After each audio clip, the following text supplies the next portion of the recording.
गुरु श्रीयुता पदकमलं श्रीगुरुं वैष्णवांश्च श्रीरूपं साग्रजातं सहगणा रघुनाथान्वितं तं सजीवं साद्वैतं सावधूतं परिजनासहितं श्रीकृष्णचैतन्यदेवं श्रीराधाकृष्णपादान् सह गणललिता श्रीविशाखान्वितांश्च ॐ अज्ञानतिमिरान्धस्य ज्ञानञ्जनशलाकया चक्षुरुन्मिलितं येन तस्मै श्रीगुरुवे नमः। नमो विष्णुपादाय राधिकायै प्रियात्मने श्रीमद्भक्तिवेदान्त नारायणीति नामिने। नमो विष्णुपादाय कृष्णप्रेष्ठाय भूतले श्रीमते भक्तिसिद्धान्त सरस्वतीति नामिने। वाञ्छाकल्पतरुभ्यश्च कृपा सिन्धुभ्य एव च पतितानां पावनेभ्यो वैष्णवेभ्यो नमो नमः। नमो महावदान्याय कृष्णप्रेमप्रदायते कृष्णाय कृष्णचैतन्य नामिने गौरत्विषे नमः।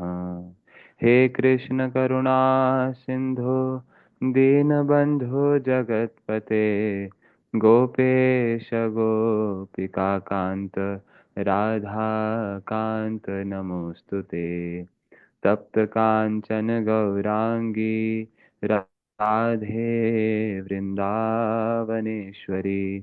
वृषभानुसुते देवी प्रणमामि हरिप्रिये। वृन्दाय तुलसीदेव्याय प्रियाय केशवस्य च कृष्णभक्तिप्रदे देवी सत्यवत्यै नमो नमः। भक्त्या विहीन अपराधलक्ष्ये क्षिप्तश्च कामादितरङ्गमध्ये कृपामयि त्वां शरणं प्रपन्ना वृन्दे नुमस्ते चरणारविन्दम्। श्रीकृष्ण चैतन्य प्रभु नित्यानंद श्री अद्वैत गदाधर श्रीवासादि गौर भक्तवृंद। हरे कृष्णा कृष्णा कृष्णा हरे हरे हरे राम राम राम हरे हरे। हरे Krishna Krishna Krishna Hare Hare Hare Ram Ram Ram Hare Hare. Hare Krishna. First of all, I would like to pay my most humble obeisances unto the lotus feet of my Guru Pada Padma, Shripad Bhakti Vedanta Siddhanti Goswami Maharaj, and my Shiksha Gurudev, Shripad Madhav Priya Prabhuji. Unto the lotus feet of Nityalila Pravishta Shri Srimad Bhakti Vigyan Bharati Goswami Maharaj, Nityalila Pravishta Shri Srimad Bhakti Vedanta Narayan Goswami Maharaj, and Nityalila Pravishta Shri Srimad Bhakti Pramod Puri Goswami Maharaj Ji's lotus feet, I pay my most humble obeisances. I pay my obeisances to all the associates of Srila Bhakti Siddhanta Saraswati Goswami Thakur and Srila Prabhupada, to Srila Bhakti Vinod Thakur, who is the writer of this beautiful scripture, JAIVA Dharma, unto the lotus feet of all Rupanuga Gaudiya Guru Vargas, to Chaitanya Mahaprabhu and his associates, and unto the lotus feet of Shri Radha Krishna and their associates. I pay my humble obeisances to all the devotees who are present, who are hearing these discourses and discussions on Jaiva Dharma, and giving me this opportunity to immerse myself in this beautiful Grantha. Thank you so much. So, after a long time, we are again meeting on this Zoom for our discussions on Jaiva Dharma. We had started and we did quite a few classes covering the introduction part, and we started the chapter 1 of Jaiva Dharma. Those who are new to this class, those who have not seen the previous lectures, can at least see the introduction part of it, because that will create a very strong sense of sincerity for this particular book, that how useful and how important it is for us Gaudiyas to understand the complete philosophy of Shri Chaitanya Mahaprabhu's line. So without taking much time, because previously we have covered in elaborate many things, so now we will be continuing from there. And also the way I will teach and the way I will speak and discuss, it's not that those who have not seen the previous lectures will not be able to understand anything in these coming classes, the classes that we have started now, continuing. So don't worry regarding that. In your spare time, you can watch them, but you can directly see these classes also, and you will surely understand the whole concepts. So I'll just share my screen.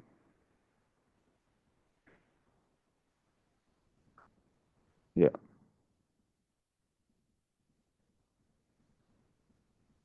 Hmm. So I have made some slides on chapter 1. We have covered all these parts, covering the description about Navadvip Dham and Godrum Dweep in there, about the personality Premdas Babaji Maharaj. We have in elaborate covered about his life, his teachings, his whole conduct and everything. And then how a sannyasi Thakur, who was a Mayavadi previously, an impersonalist, he actually came to meet Babaji Maharaj. And he got so much, he came there to take shelter of Sri Babaji Maharaj, describing about that sannyasi Thakur, that how he was not just an ordinary student in the school of impersonalism, he was actually very advanced. He was very advanced and he was at the highest stages of sannyas in Mayavad. But still, being there, how, what events happened in his life, this is where we ended our last class few months back, that what actually the events happened in the life of this sannyasi Thakur, which made him get attracted to Vaishnavism. He was in impersonalism. He was very expert in that. He was in the topmost stage of that school of thought, which is impersonalism. Those who do not know what the word impersonalism means, just in one line I'll explain that impersonalism means they do not consider Krishna is having a beautiful form like human form. They don't consider that. They consider that Krishna is impersonal. He is not a person. He is just some kind of energy. He is some different thing which does not have any form, which does not have any kind of features. So this is the philosophy of impersonalism, and their goal is to merge into that impersonal Brahman, to merge into there, and they want to become one with the God. They want to become Krishna. They want to become the Lord themselves instead of becoming the servant of the Lord. So this is how is impersonalism, and that is completely abominable and very much rejectable in the point of view of Gaudiya Vaishnavas. Now, this Mayavadi Sannyasi, he himself is narrating his incidents that happened in his life, which made him getting attracted to Vaishnavism so much. What was it? Very beautiful. He is saying that one day I was sitting in my meditation and I saw a Vaishnava sadhu who was wandering in the street. And that Vaishnav sadhu, he was loudly singing the pastimes of Krishna, very loudly chanting and singing the pastimes of Krishna. And while doing this, what was happening? His eyes, they got filled with tears, and streams of tears, they were flowing from the eyes of this Vaishnav sadhu. And when I observed this, he was chanting so loudly, Shri Krishna Chaitanya Prabhu Nityananda. He was chanting Krishna Chaitanya Nityananda. So much, with so much ecstasy, so much bliss, he was chanting like this. And he was crying continuously. And that blissful state of that Vaishnav sadhu, when this sannyasi Thakur of Mayavad, when this Mayavadi Sannyasi, he observed that. He observed those ecstatic symptoms, that how when he was singing, his voice is getting choked. He's not able to sing. He is not able to hold himself. He is falling on the ground and he is dancing, he is slipping, what not he is doing. And when this sannyasi Thakur he observed, he could not really control himself. He could not really control himself in continuously watching him, that what is this? What is the level of bliss that he is experiencing? What are these ecstatic symptoms? How they are coming in this personality? I am Paramahansa. I, in my school, in my philosophy, in my Mayavadism, in impersonalism, I am one of the best practitioner. I am in the topmost stage, and still I have never experienced this kind of ecstasy. I have never experienced this kind of bliss in my heart while meditating on that Brahman. So what is this? He got really completely bewildered and got so much attracted that, oh, I also really want to feel that bliss that these Vaishnavas are feeling. I have done so much austerities, I have done so many things, but I have never felt this before. And just by seeing him, the bliss that is coming in my heart is unparalleled. I have never felt this kind of bliss even by practicing my own things, that I am experiencing just by seeing this sadhu. So, what will be the level of bliss that he is experiencing while chanting these kind of names and everything? So he got really so much attracted, not just physically, that this is very nice. No, in the heart, he felt that what am I doing? And then just that one moment of association. Here our Guru Vargas explain the glories of association with such kind of pure devotee. That even a moment of such association in which that sadhu is not talking, not having any conversation with this sannyasi Thakur. This Mayavadi sannyasi is just sitting in his place, and from very far he is observing that this Vaishnava he is dancing, chanting the holy names. Just by observing from the far, just by seeing from the eyes, that little association for a few moments created such a strong effect in the heart of that Mayavadi sannyasi. This is the effect of one moment of association in which there is no conversation also. And then what happened? He is thinking in the heart that I really want to go and meet this Vaishnav sadhu. But what is stopping him? What is stopping him? His own position as being the leader of Mayavadis. He is sitting on his asan. He is observing, his heart is hankering that I want to go and I want to meet this personality. I want to embrace this personality, this Vaishnav sadhu. But what is happening? I cannot leave my seat because I am in a very high class status. I am the principal of the school. For which school? I am the principal of the Mayavad school. How can I actually move? I cannot move. So he was controlling himself and he sat on his own seat. And then in the heart, he is saying, Fie, fie on this kind of status, that this kind of status that I have should go to hell, which is stopping me from approaching and taking the association of this Vaishnav sadhu, who is so great, who is so pure, who is so ecstatic. Then that Vaishnav sadhu left. And when that Vaishnav sadhu left from the life of this Mayavad sannyasi, when he is not able to see him anymore, then later what is happening?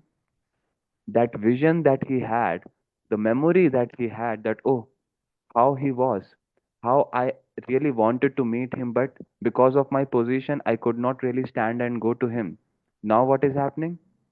Whole day and night he is hankering for that same association. He is again trying to experience the same bliss that he experienced just by seeing that sadhu. But now what is happening? He is not able to. He is trying his best by his sadhana that he knows, but he is not able to. And what is happening ultimately? He is hankering. He is so strongly hankering for the same association that he had just for a moment. And with that, he is searching here and there that sadhu in the whole marketplace, in the whole area, but he could not find him. What happened then? He understood that he is the worshipper of Radha Krishna. Where should I go there? Where should I go and find the association of such kind of Vaishnavas like him? So what he did? He left Kashi. Kashi is like the hub of Mayavadis. He left Kashi, and where he went? He went to Vrindavan. He started the search. He finally came to Vrindavan, and there in Vrindavan, he did Brajmandal Parikrama. He did Brajmandal Parikrama of whole Vrindavan area and all the nearby places. And then finally, he is seeing all the sadhus in Vrindavan, they are chanting Gauranitai, Gauranitai, Gauranga, Nityananda, Gauranga, Chaitanya Mahaprabhu. So, and then he observed another sadhu who is chanting the glories of Navadvip Dham. Navadvip Dham ki jai, Navadvip Dham ki jai. And chanting like this, he first time in his life heard about Navadvip Dham. That what is this Navadvip Dham? He got to know that this is the birthplace of Chaitanya Mahaprabhu and all his associates. He performed his beautiful pastimes there. That Chaitanya Mahaprabhu who is non-different from Radha Krishna, who is Krishna himself coming in the form of Radharani. So like this, when he got to know about Navadvip Dham, he developed a very strong desire to go to Navadvip Dham.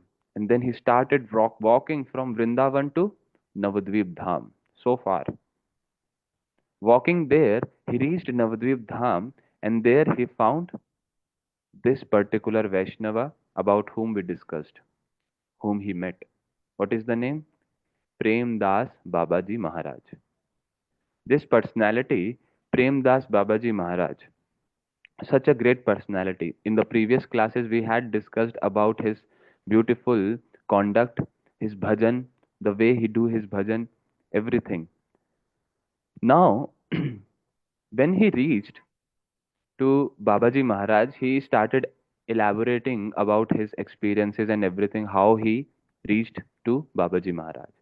Now, this Sannyasi Thakur, when he explained everything about himself, that how I was such a great sannyasi in Mayavad line, and finally this is what happened in my life. I met that Vaishnav Sadhu, I just saw him, I went to Vrindavan, and now I am finally here at your lotus feet. Now what beautiful reply Babaji Maharaj is saying.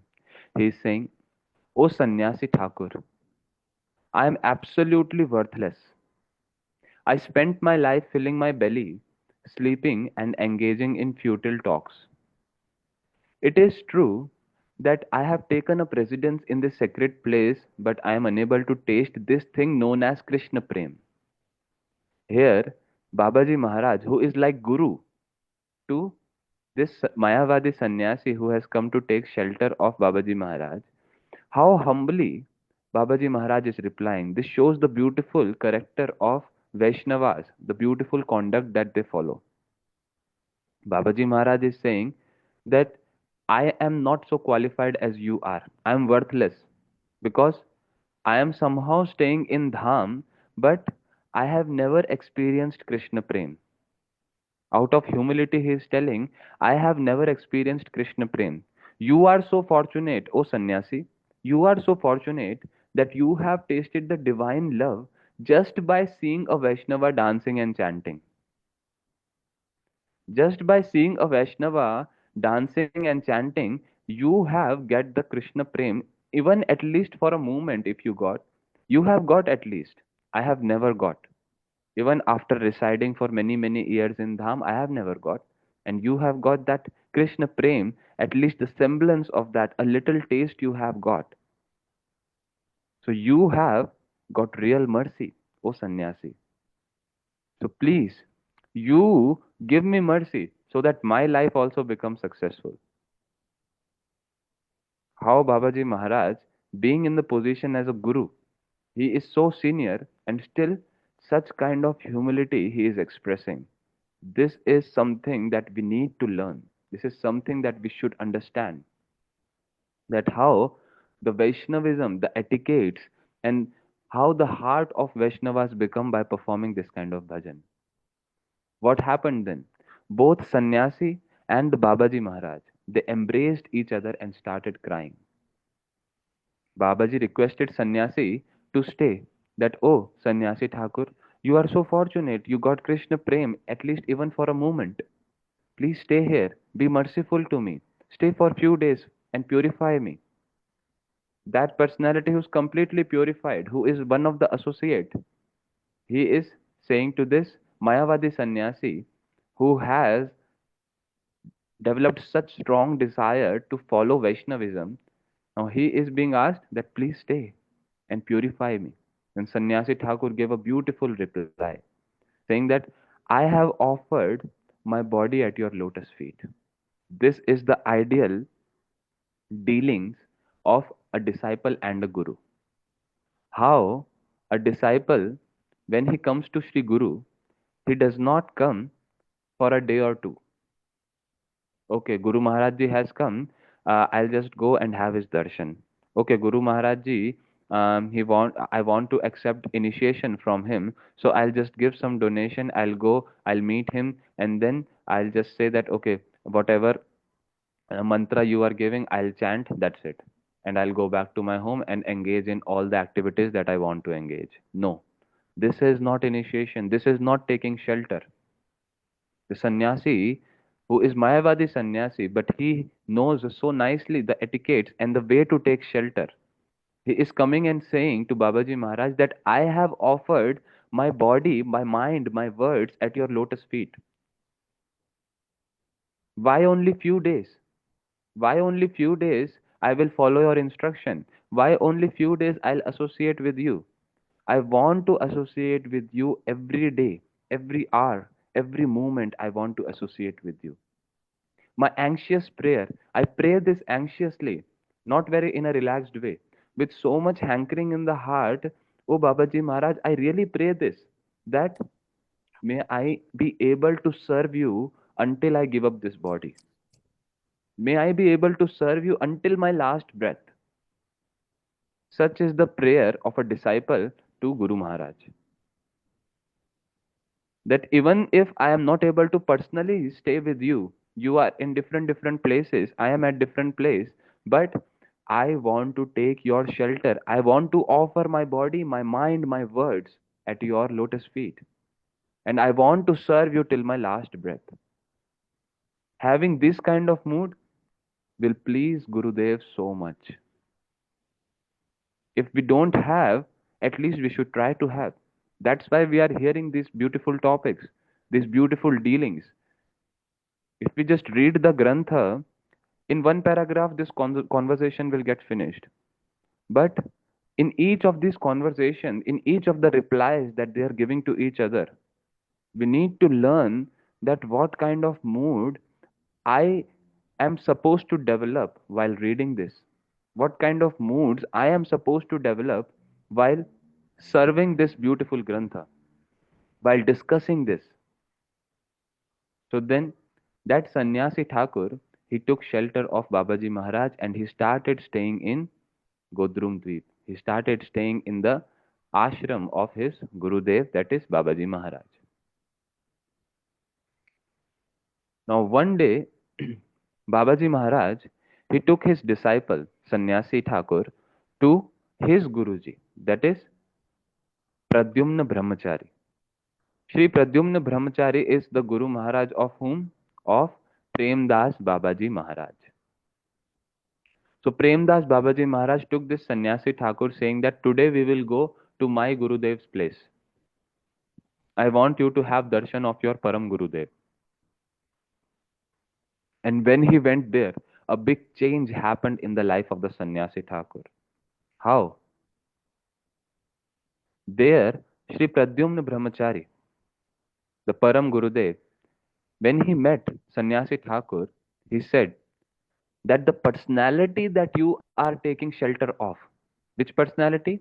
This Sri Premdas Babaji Maharaj, my disciple. This personality is not ordinary. You are very, very fortunate that you have got such a pure and high class of Guru. So never leave him. Never leave him in any circumstances. This is what? Because our eyes, our intelligence, our experiences are very much biased, very much based on our material senses. So many times, the Vaishnavas whom we associate, the Vaishnavas from whom we hear, the Gurudev from uh, whose shelter we are taking, many times what happens? We are, because of our material senses and experiences, we sometimes don't really give that much importance to these Vaishnavas, to these Guru Vargas that they should get, that we should give. Why? Because of our own mental incapabilities, our own defects of senses. We start judging them, their actions.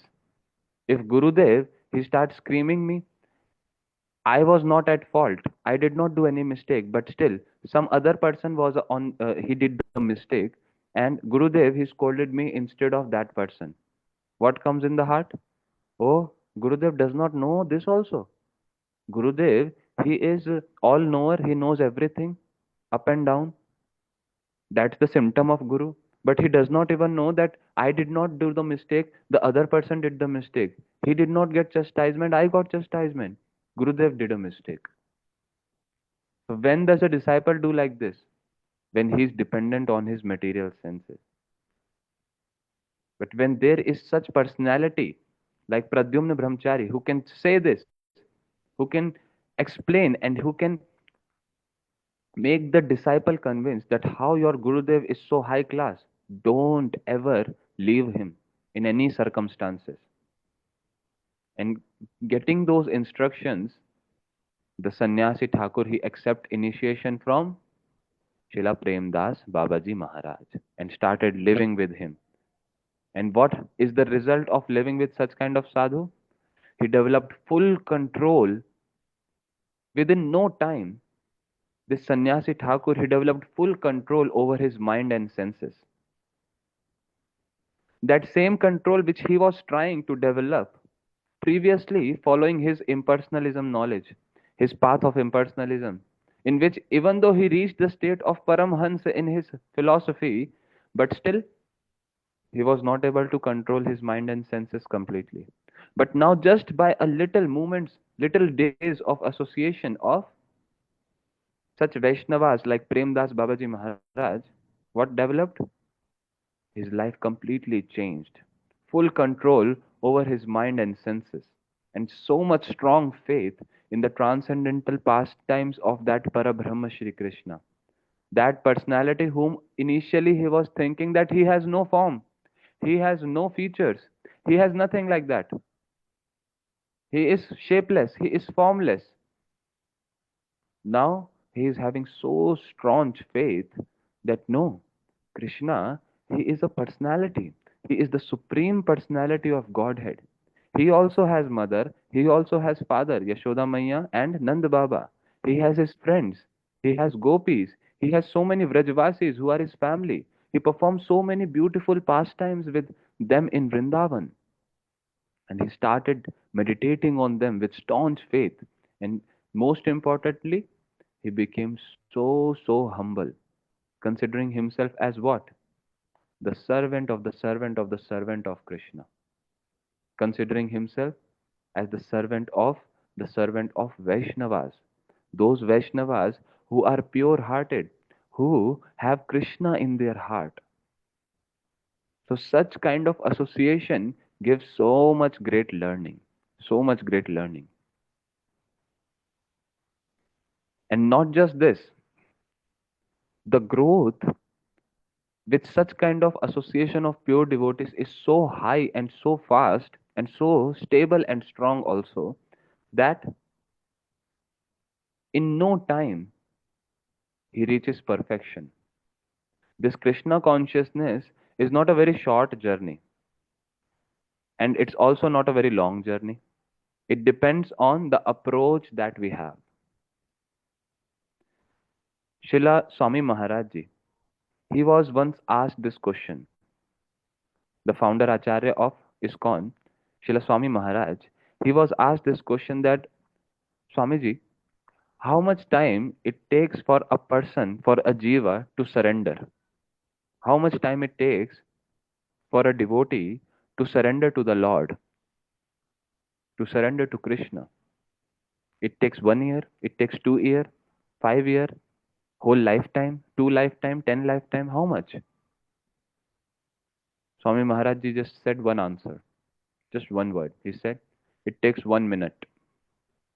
It takes 1 minute to take shelter of Krishna and become perfected. But our problem is we don't take shelter of Krishna properly. We don't take shelter of Vaisnavas fully from our body, mind, and words. We still have something to hold in our hand. But if we can do that, then the growth is so fast that the practitioner, the disciple, it takes no time for him to get his spiritual identity revealed when he associates with such kind of pure Vaishnavas. In our previous classes, we also discussed what is the spiritual identity, how the soul has a spiritual swarupa. It has a swarupa in which the soul, when it reaches perfection and goes into Golok Vrindavan to serve Krishna, there he serves in a particular way. It's not random, nothing is random. So that spiritual identity, that who am I am the servant of Krishna, that's like a general identity. But being the servant, how I am gonna serve, that is called spiritual identity. In Braj, in Vrindavan, all the Brajvasis are serving Krishna, right or no? They are all serving Krishna. But are they all serving in the same way? If Yashoda Maya, she is preparing butter for Krishna, so everyone, all the Brajvasis are preparing butter for Krishna? No. Yashoda Maya is preparing butter. Sakhas are serving Krishna in different ways. They are playing with Krishna. Gopis are serving Krishna in different ways. Nanda Baba is serving Krishna in different ways. The trees, the plants, the deers, the cows, the birds, the sun, the moon, the breeze, the wind, everyone is serving Krishna in different ways. So, what is the way in which I am gonna serve when I will reach that position, that perfection, where I'll be also be able to serve Krishna? So that is called spiritual identity. That what will be my services. And this is what? This is the highest stage of liberation also. In Bhagavatam, it has been stated there are different definitions of liberation, mukti. But the topmost definition, the most refined definition of liberation is to attain one's spiritual identity, to get situated in one's own swarupa. This is what Srimad Bhagavatam says. And this Sannyasi Thakur, who had been practicing so strongly, so much austerity he went through, why? To get the lower level of liberations. To get the lower level of liberation, he put so much effort, so much, for so many years, beared so many different things, underwent so much of pain, suffering, everything he accepted to reach that lowest level of liberation, but still he could not attain that. And here, just by few days of association of pure devotee like Sri Premdas Babaji Maharaj, what happened? He not just reached the lowest level of liberation, he reached the highest form of liberation, highest level of liberation possible for a jiva. He reached that. Such is the glory of association of such devotees like Premdas Babaji Maharaj. Now, what happened once, how he attained his spiritual identity. Very beautifully it has been described by Srila Bhaktivinoda Thakur. One day, Shri Premdas Babaji Maharaj, he was sitting in his grove, in his uh, bhajan kutir, and sitting there, he was chanting the holy names of the Lord early in the morning at the time of like Mangalarti time, that is called Nishant time.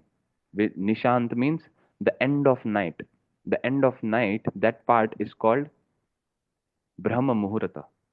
So during that Brahma Muhurta time, Sri Premdas Babaji Maharaj is sitting in his bhajan kutir in the grove, and he's very lovingly, with so much love in the heart, with so much longing, with so much mood of separation for Radha Krishna, he is chanting Hare Krishna, Krishna Krishna, Hare Hare, Hare Ram, Ram Ram, Hare Hare.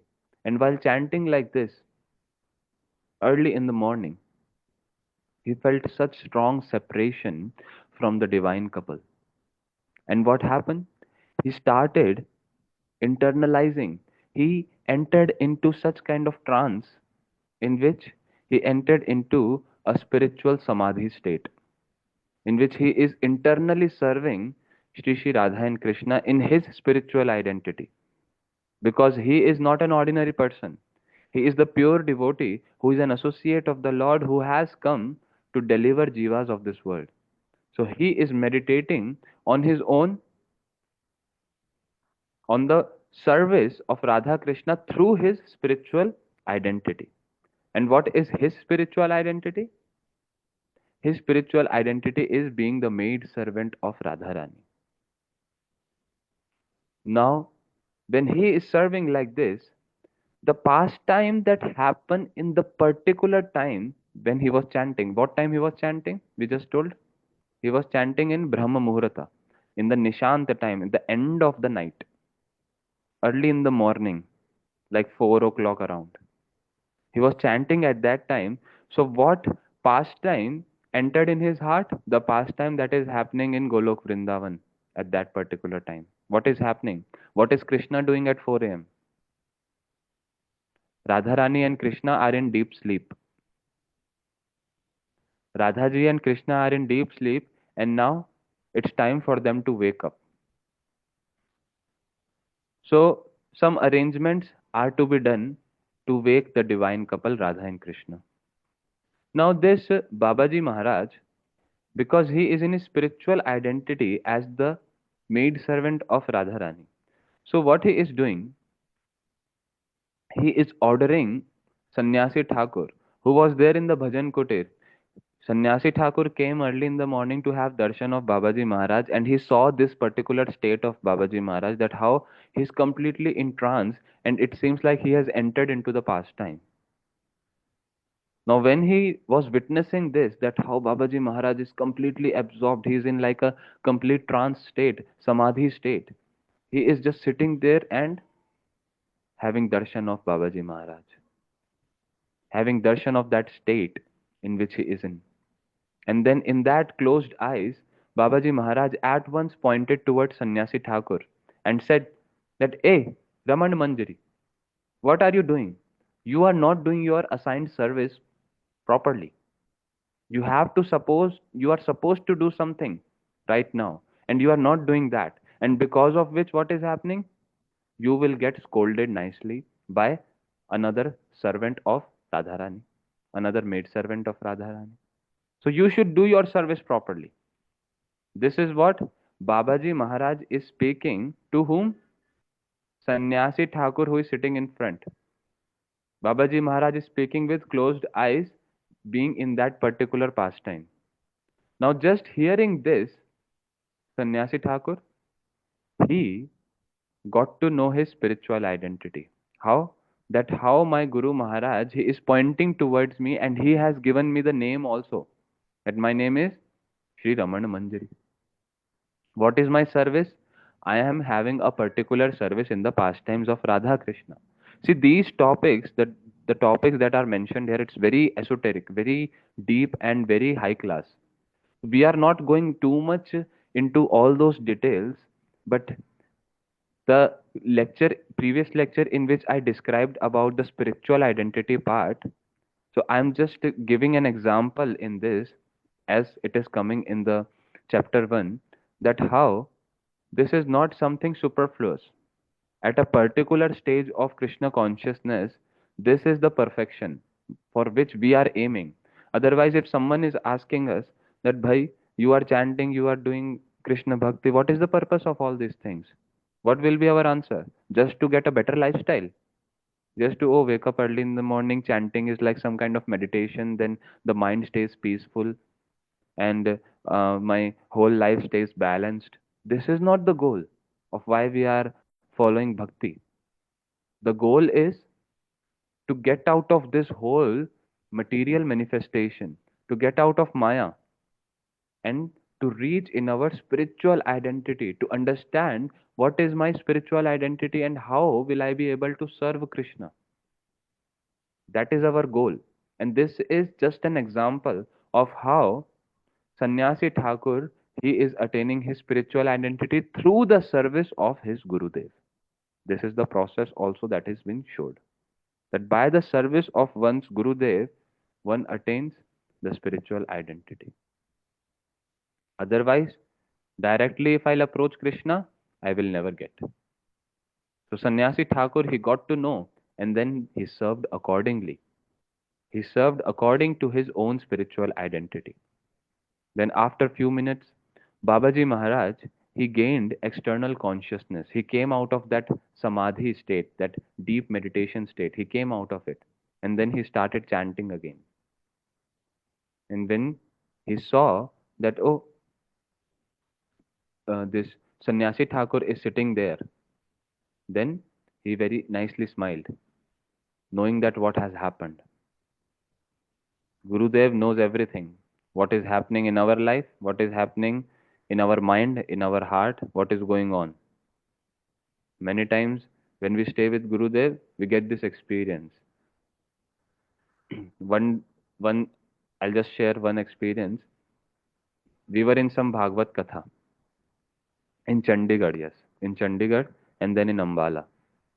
So one of my college friend, he came to attend Bhagavad Katha, and we were in the same room, me and my college friend. So we both at night we used to discuss about some things in Krishna consciousness. We'll just discuss about some topic, particular topic, and the discussion goes on for like an hour. Now, whenever, like for 5 days, it happened. 5 days, one after another, continuously it happened that me and my friend we are discussing some topics regarding bhakti. Next day, if there is any house program or in Bhagavad Katha, next day, what is happening? When Guruji is speaking Harikatha, he is exactly taking that particular topic and speaking all those points that we discussed last night. And this did not happen for one day, it was happening like for a complete week, 5, 7 days. And me and my friend were completely like so much shocked, surprised that how it is happening. Whatever we discuss, next day the same topic Guruji is covering. He is speaking the same topic in his katha.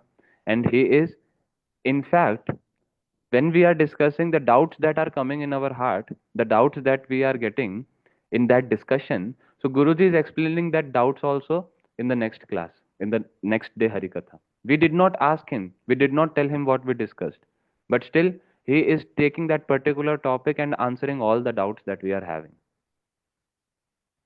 And this happens for 7 days. Every day it is happening. So at the end of the seventh day, my friend he could not control. So he went to Guruji and he asked that, like, we are really shocked that whatever we discussed previous night, the next day, the same topics, the same points, and the same doubts you are clearing in the next day Harikatha. How is this? So Guruji smiled. He smiled and just said one thing. He said, I have cameras in your room. Said, I have cameras in your room, so I know what you were doing. We both were so shocked.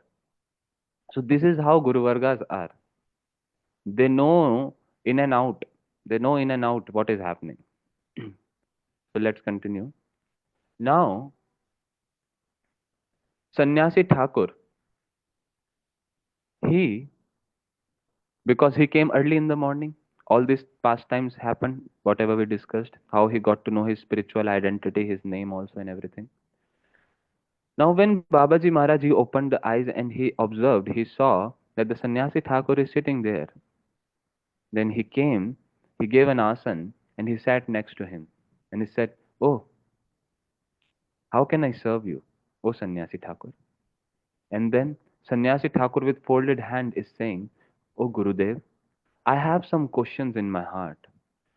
Because previously I was in Mayavad philosophy. Previously I was following impersonalism. So my heart is really very much like suffering because of that strong scorching heat of the Mayavad philosophy. My heart is really suffering because of the different concepts that I have already learned. And that is creating so much of confusion. If a little boy who does not know much concepts, then it is easy for him to learn new things. But if I am myself very much learned in the wrong things, then learning a new thing which is different from all these learnings that I had before, it's very difficult. Because I have to first remove all the bad, wrong things, wrong understandings that I have developed in my mind in all these years. And then I'll have to accept the right knowledge from the right source. For example, let's understand with this small example. One Mridanga teacher, he was called in a house. So the mother said that I have two sons. Both of them want to learn Mridanga. You are a Mridanga teacher. I know about you. You teach very nicely. So you tell me what kind of costing is you like, what is the price that you are having for each class and everything for the monthly cost. So the mother also said that my two boys, one is elder, one is younger. The elder one, he has already learned somewhere by himself, some mridanga he knows because he used to do by himself things, a little practicing and all. And the second boy, who is younger, he does not know anything. He does not know at all. So when he was asked about the costing, the mridanga guy, the mridanga master, he said that okay, I will take 2,000 rupees for your elder son who already knows mridanga, and I will take 1,500 rupees for your younger son who does not know mridanga. Now the mother becomes very shocked that what is this? The younger son, he does not know at all. He is he is getting charged less. He is getting charged 1,500 rupees. And my elder son who already know how to play mridanga somewhat, he is getting charged for 2,000 rupees. This does not make any sense. Now the mridanga master he explained that your elder son who already know mridanga, I have to put more efforts to remove all that wrong concepts that he have learned by himself. And your younger son, he is like a blank paper. I don't have to put so much effort. I can just make him learn. I'll tell him what to do and he can follow it. But your elder son, he has to first unlearn. He has to remove his previous learning and then get my new learning. So it's like double process. That's why I'm charging more. So here Shri Sannyasi Thakur, he is also coming to Babaji Maharaj and saying that Babaji Maharaj, my heart is already filled with so much painful conceptions of Mayavad, and I really want to get that heart pacified by the nectar of Krishna's transcendental pastimes and Krishna consciousness.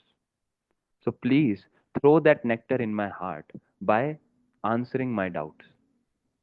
So here is asking the most prominent and the basic question, that is, what is Dharma?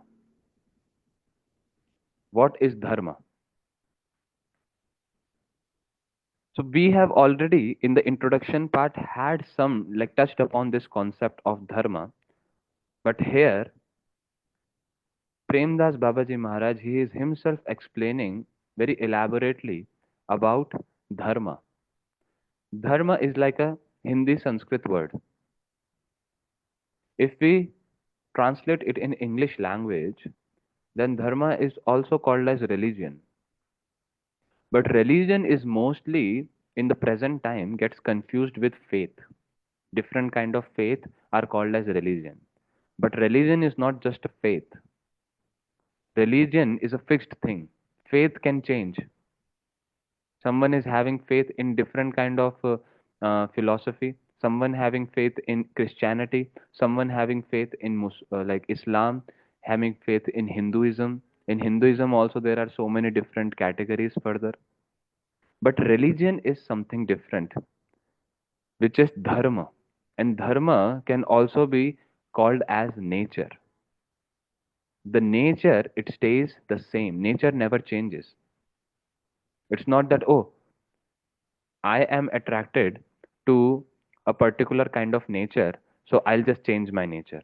No, that does not happen. If I am not good in speaking with others, in very much, I'm not extrovert, but I really see that extroverts, they are very nice people. They can entertain so many people around them. They can make everyone happy around them. They can mingle with so many.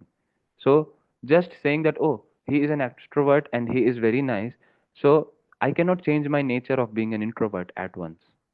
I cannot change. If my nature is that I don't like to mingle so much, then it doesn't change in that way. So this is just a very small example. We will understand this with the better examples also. So dharma can directly be called as nature. This is simple. Now an object, any object, it has its own nature. Every object has its own nature. Like the fire. Fire, what is the nature of fire? Fire has the nature to give light. Fire has the nature to burn. It has the burning potency. So that is already present inherently in the nature. So that nature becomes the dharma. So if someone says, what is the dharma of fire? The dharma of the fire is to burn, to give light. This is the dharma, this is the nature. So the nature comes through what? The nature comes through its own constituent, the thing through which it is made. That thing which has made that particular object. So that particular object, the all the characteristics, they come from the existence of that object. This is little difficult to understand, but in a simple way, if we'll go, because Jaiva Dharma is such kind of book, if I'll just read it out, then you will not understand anything. So I am trying my best to simplify all the concepts in the easiest way possible so that with examples and everything we can understand. So in the lecture slide you can see an object is called a vastu. In Hindi we say, in Sanskrit we say vastu. Vastu means an object, any kind of object. And the object's nature, its eternal nature, which does not change, the eternal nature is called as Nitya Dharma. Nitya means eternal, Dharma means nature. So Nitya Dharma means eternal nature. So every object has, every Vastu has its Nitya Dharma, its eternal nature. Now, if someone asks that how this nature arises, then the answer, Srila Babaji Maharaj is saying that the nature of anything is arised from the elementary structure of the object. How to understand? We see iron. Iron is very heavy. And then we have a plastic. A plastic box is there and an iron box is there. Iron box, it's very, very heavy, difficult to lift also. And the plastic balls, it's very light, plastic box. So why it is light, why it is heavy? If I'll throw this box in the water, it will float. If I throw this iron box, then it will just sink in the water. Why there is difference? Because there is difference in the nature. There is difference in the nature. And that nature arises from what? From its atom, from its element. If I'll just take one little piece and I'll just cut it out, cut it out, cut it out, and I'll get the smallest particular part, which in science we call as atom, element. That atom, the molecule, the atom, it's completely different from the atom of what? Iron. So this iron is made of so many small pieces of iron, that atom. And that particular atom has a complete different nature from this particular atom of plastic. So try to understand this, that whatever the object is, so the things through which the object is made, that thing actually determine the nature of that object. Try to understand. From the elementary structure, from the basic building blocks, the building block of any object, that is called ghatan. So we don't want to learn that these kind of heavy terms. Just try to understand the concept that the basic building block is the one which actually defines the nature. Now, during formation of the object, when the formation of this iron box is happening and the formation of this plastic box is happening, a particular nature has been inherent in the structure at that time when it is getting formed. A particular type of atom has been used in the development of this plastic box, and a particular type of small atom has been used in the development in the formation of this iron box. And because of that difference, the nature is different. It is not sinking in the water, this is sinking in the water. It is very light, this is very heavy. This is able to burn in like 100 degrees Celsius, this is not getting burned in 1000 degrees Celsius also, not getting melted. This plastic box getting melted so fast. So is this clear that how the nature arises? It should be clear.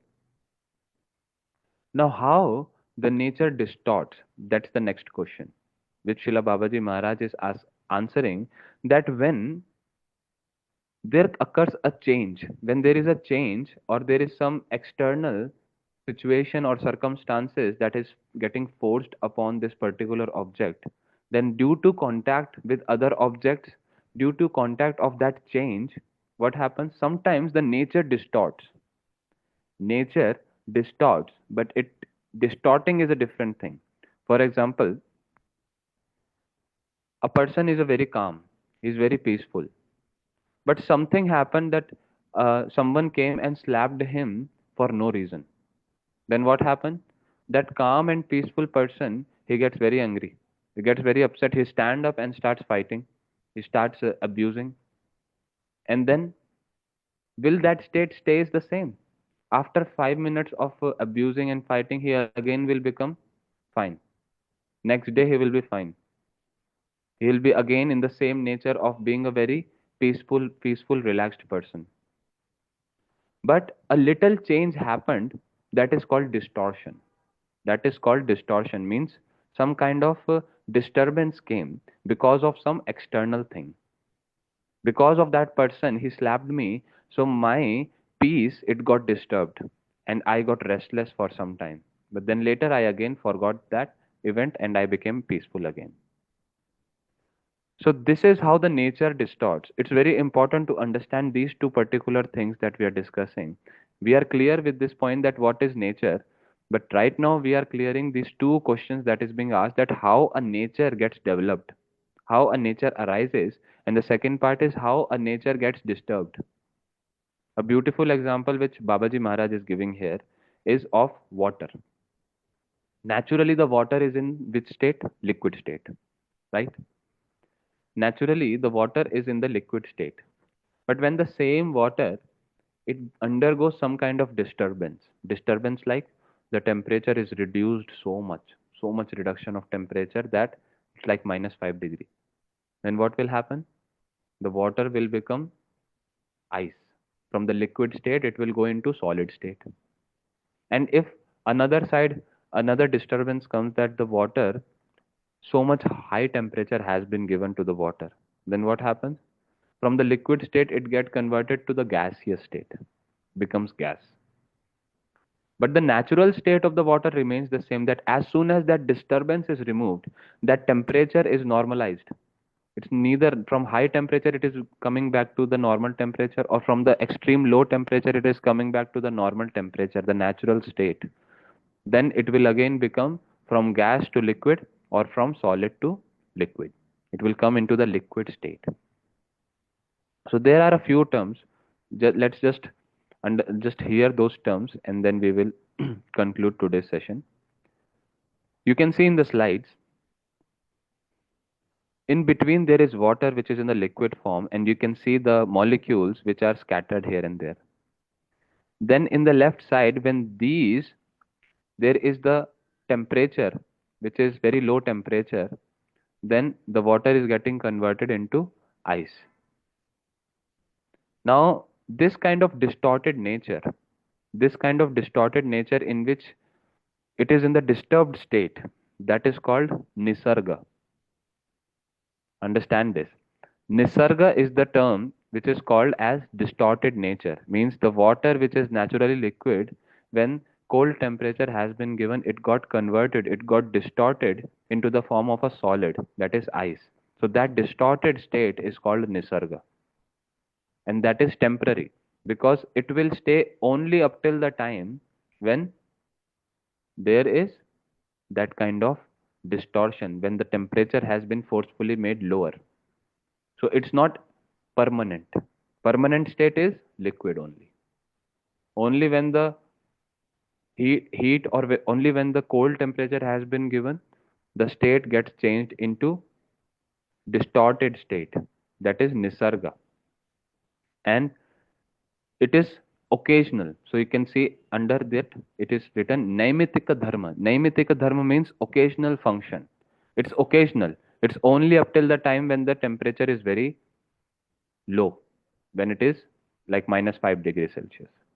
On the right side, if we'll see again, from the water, when we increase the temperature, then it is becoming vapor. So again, it is going into a distorted nature, that is nisarga, as we just see. So every time the distorted nature is called as nisarga, and the distorted nature is always temporary. It's always occasional. That's why it is called Naimittika. Naimittika means not eternal.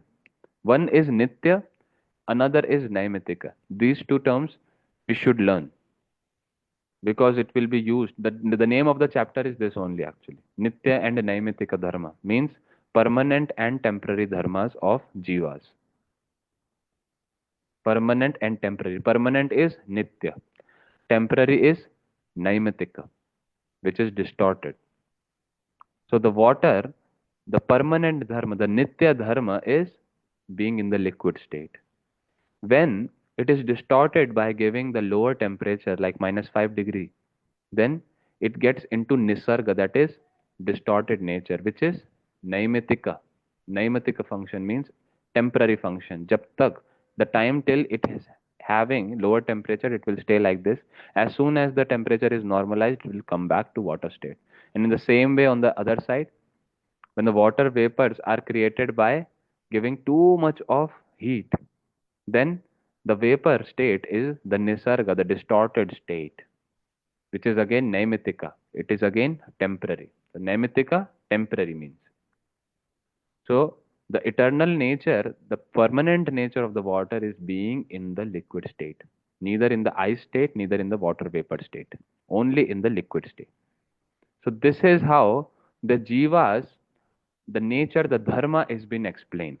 This is just the foundation which Babaji Maharaj is giving through all these examples, telling that how the nature arises. It arises from the basic structure, from the building block of that particular object. And the second part is how the nature gets distorted by some external force, by some kind of different circumstance building. Circumstances are coming in, as we have seen the case of water, that the circumstances of high temperature, low temperature were given, and its nature gets distorted. So this is how the nature distorts, and we already discussed how the nature arises. These 2 points are very important to understand, and that will make it completely clear that how the jiva, which is also an object, which is not a material object, it's a spiritual object, a transcendental object. It also has a nature. Jiva, the soul, has a nature. And how that the nature of the soul arises because of its building block, how that soul is made, and how the soul's nature gets distorted,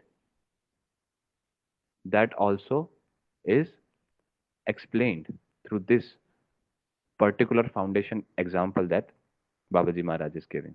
That how the soul has a nature, how the soul's nature has been arised, and how the soul's nature get distorted. And it engages into what? Naimittika dharma instead of Nitya dharma. It engages into temporary function instead of its permanent function. Stays into the distorted nature because of that external force or some circumstances that have appeared, and not being staying in the original permanent Nitya dharma, Nitya nature. So this is the basic understanding which we should get, and then it's very easy to understand all other points and everything. So I hope you understood. If there is any kind of doubt in this, you are please very free to message me in WhatsApp, or you can contact in any way in the group also. You can just let me know whatever doubts we have, then we can discuss it even in separate way if you want to understand, then also, or in the group I'll do some tutorials and anything which is required. So yeah, please be open with this and let me know that you have understood or not. And obviously, at the end of each chapter, we will be having some quizzes also, some tests also. That will make it clear how many of you are understanding and how many are just hearing. So it's important to understand, and then we'll move further. Thank you so much for coming.